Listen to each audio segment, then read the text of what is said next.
So, Ken, it's a pleasure to be with you today. I'm Dr. Neil Box, melanoma researcher and executive director of the Sunbus and president of the Colorado Melanoma Foundation.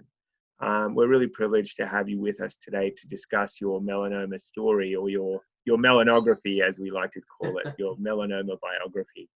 So, I understand from talking to you that you were diagnosed about 4.5 years ago, in November 2015, with a lentigo maligna melanoma, which actually was a 0.21 millimeters in thickness and or depth, and it was actually diagnosed as in situ melanoma, or stage 0, so it was very early on.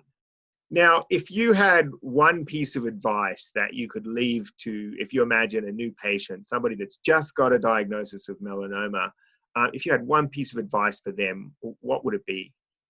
Ask questions. Yeah. Gain knowledge, okay? Get as much information as you can. Because as we talked about early on, knowledge is power.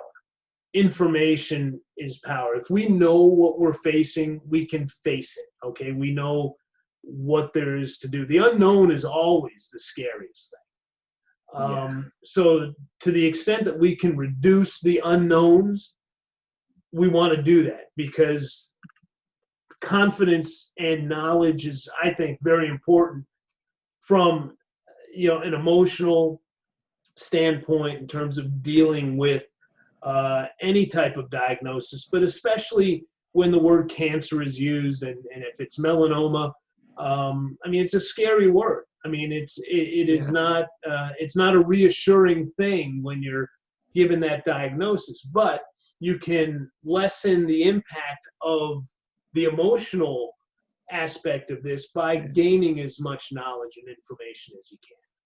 Terrific. That's a terrific answer, and I think very, very helpful. So thank you, Ken, for your time today. That's been really terrific. It's been a real privilege to share this time with you. So thank you for telling your story and sharing it with others out there. Thank you so much. Neil, absolutely my pleasure.